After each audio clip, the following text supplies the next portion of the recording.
celebrity crushes ማን ነው? ከሀገር ውስጥ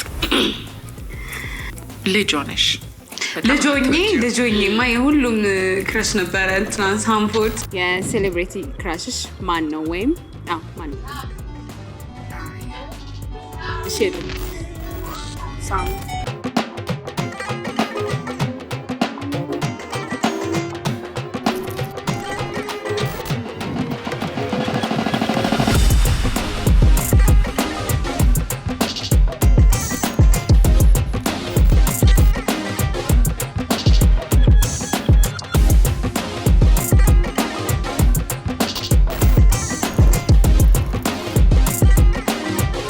ዳናዊት መክብብና ሳምቮድ ምን አገናኛቸው? ነገሩ ወዲህ ነው። ጉዳዩ ብዙዎችን ያንበረከከው ኃያሉ ፍቅር ነው። ከሰዓታት በፊት በኢትዮጵያ የሙዚቃ ታሪክ ውስጥ ትልቅ ቦታ የሚሰጠው አንድ ታሪካዊ የሆነ ክስተት ተፈጥሯል። ያኔ በወርቃማው ዘመን በዘጠናዎቹ በካሴትና በሲዲ ተደጋግሞ የሚደመጠው የኢትዮጵያ የሂፓፕ ሙዚቃን መልክ ያስያዘው የሂፓፕ ዘውግ ንጉስ የተባለው ሳምቮድ ከ14 ዓመት የአሜሪካ ቆይታ በኋላ በክብር ወደ እናት ሀገሩ ኢትዮጵያ ተመልሷል። የደመቀ አቀባበልም ተደርጎለታል። ከአጥንት መሳሳት ጋር የተገናኘው የአርቲስቱ ህመምስ ምንድነው? ቬሮኒካ ዳነ፣ ዳናዊት መክብብ፣ ማርያማዊት አባተና ብዙዎችን ሴት አርቲስቶች በፍቅሩ በዳዴ ያስኬዳቸው ሲሻው የለየለት ራፐር፣ ሲፈልግ ደግሞ የፊልም አክተር፣ ወዲህ ደግሞ ስፖርተኛ የሚሆነው ይህ ሰው ማን ነው? ውድ የጎጆ ሾው ቤተሰቦቻችን እንደምን ቆያችሁልን? ምላሹን ከወርቃማው ጊዜ ከዘጠናዎቹ ትዝታ ጋር እያጣቀስን የምናወጋችሁ ይሆናል። እናንተ ብቻ እንደተለመደው ቪዲዮን ላይክ በማድረግ ጀምሩ። ሼር፣ ሰብስክራይብም እንዳይረሳ። የለቀቅናቸው ቪዲዮዎች ደግሞ በቀጥታ እንዲደርሳችሁ የደወል ምልክቷን በመጫን አብራችሁን እስከ ፍጻሜው ድረስ ትለቁ።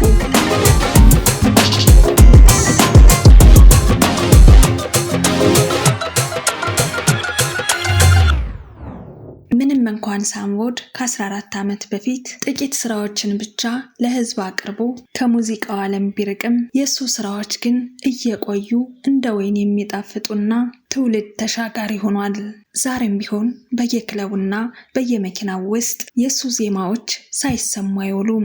ሳምቮድ አዲስ አበባ ሲደርስ ቤተሰቦቹ፣ የልጅነት ጓደኞቹና በርካቶቹ እንዲሁም በርካታ ድምፃውያን በአካል ተገኝተው እንኳን ደህና መጣህ በማለት በደስታ ተቀብለውታል። ይህ ለኢትዮጵያ የሂፓፕ ሙዚቃ አዲስ ትንፋሽ ይዞ እንደሚመጣ ይጠበቃል። ጤና ይስጥልኝ፣ ሳምቮድ ሳሚ ካሳ ነኝ ይላል። ከ14 ዓመት የአሜሪካን ቆይታ በኋላ ወደ ሀገሬ ተመልሻለሁ ሲል በቲክቶክ ገጹ ያስተላለፈው መልእክት መነጋገሪያም ሆኗል። የፊታችን ቅዳሜ ታህሳስ 25 በሚሊኒየም አዳራሽ የሚደረገው ዝግጅትም ይህንን ትልቅ ናፍቆት ወደ መድረክ የሚቀይርም ሆኗል። በዚህ ጉጉት የሚጠበቀው ኮንሰርት ላይ የሳምቮድ መመለስ ብቻ ሳይሆን ሌላው ትልቅ የምስራች የናቲ ኃይሌ ተሳትፎ ነው። ድምፃዊ ናቲም በቲክቶክ ባስተላለፈው ከቶሮንቶ ካናዳ ወደ ሀገሩ እንደሚመጣ ተናግሯል።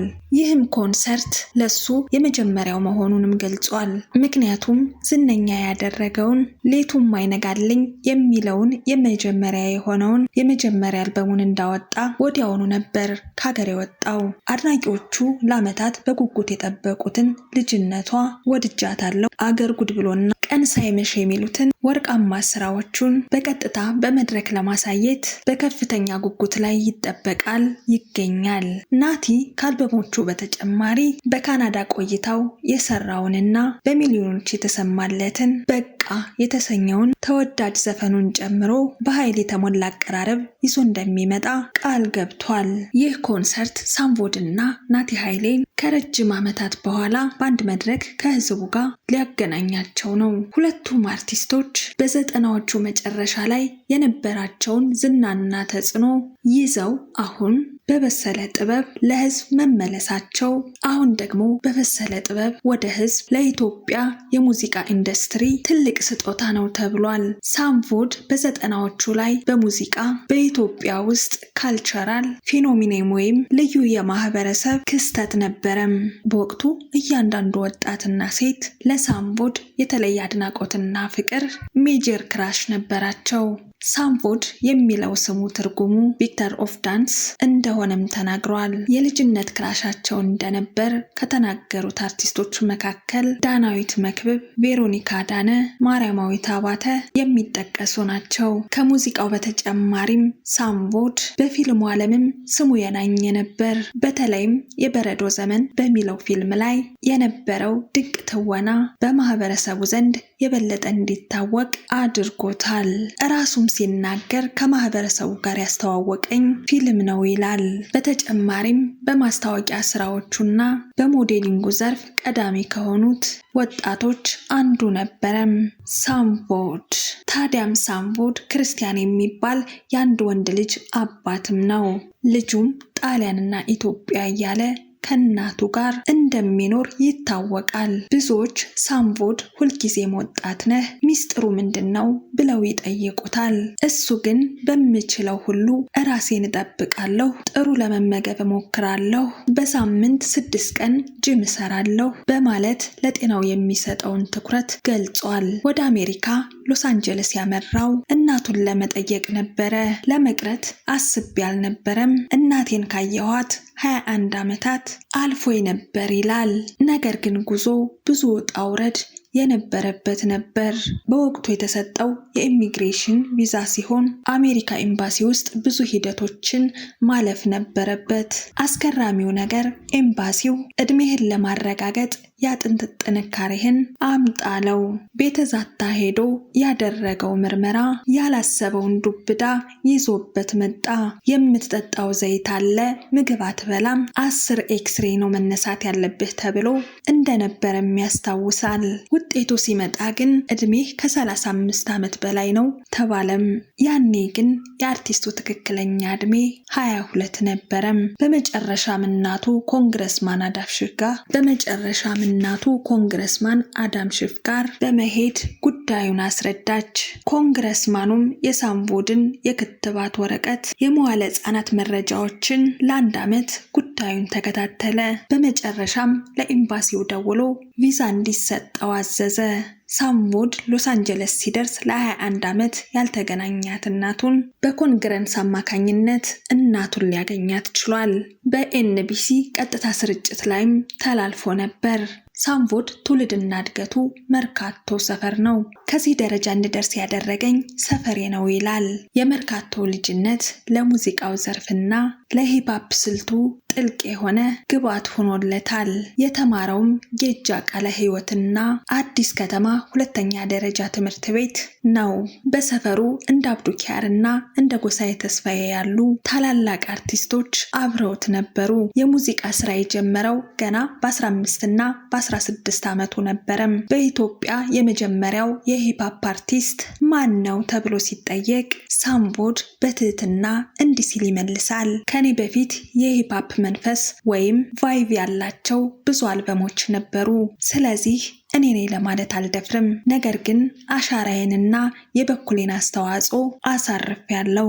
ሳምቮድ እና አለማየሁ እሸቴ፣ ሜሪ አርሚዴ እና ላፉንቴኖችም የሂፓፕ ቀዳማዊ መሆናቸውና እነሱ ያሳዩትን መንገድ አሻሽሎ መከተሉን በኩራት ይናገራል።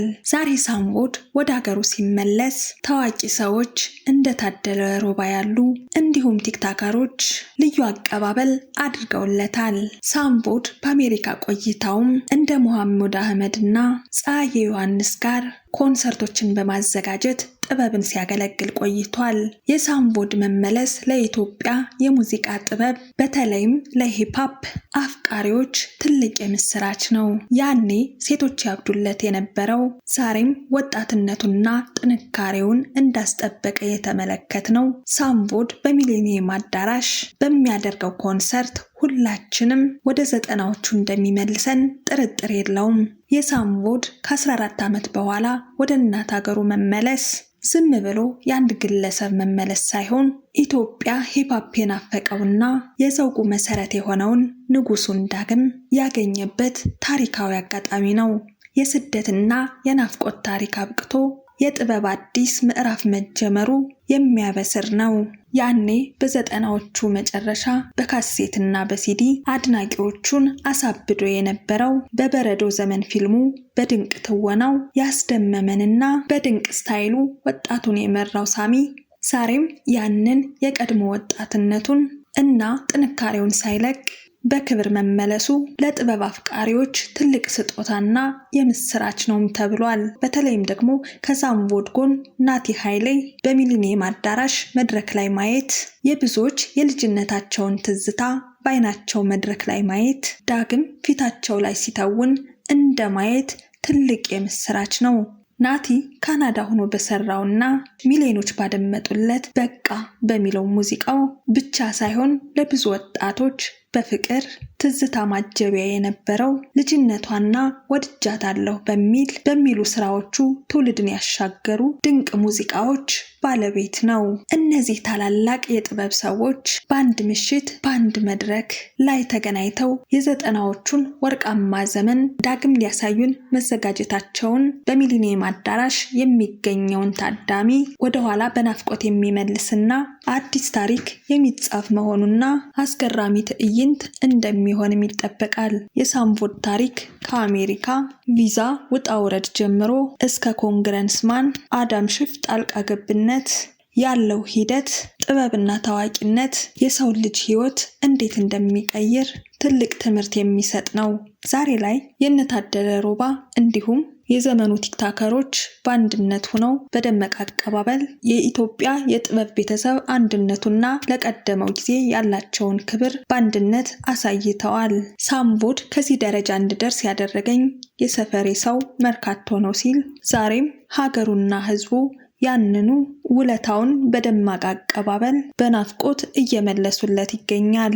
ውድ ቤተሰቦች የሳምቮድን ወደ ሀገሩ በመመለሱ ምን ተሰማችሁ? የናቲ ኃይሌ ሙዚቃ የሚመቻችሁና የምትወዱትስ የቱ ነው? በሚሊኒየም አዳራሽ በሚካሄደው ኮንሰርት ተገኝታችሁ ያንኑ ወርቃማ ዘመን ዳግም ለማጣጣም ምን ያህል ዝግጁ ናችሁ? ያላችሁን ስሜትና አስተያየት የሀሳብ መስጫ ሳጥን ላይ አስቀምጡልን፣ እናያችኋለን። ቪዲዮን ላይክ በማድረግ ለሳምቮድና ለናቲ ኃይሌ ያላችሁን ፍቅር አሳዩአቸው። ይህ ትዝታ ላለበት ሁሉ ደግሞ ቪዲዮን ሼር እያደረጋችሁ በያላችሁበት ሰላማችሁ እንዲበዛ እየተመኘው በሌላ እጅግ በተሻለ ቪዲዮ እንደምንመጣ ቃል እየገባው እዚህ ጋር አበቃው። ቸር ያገናኘን።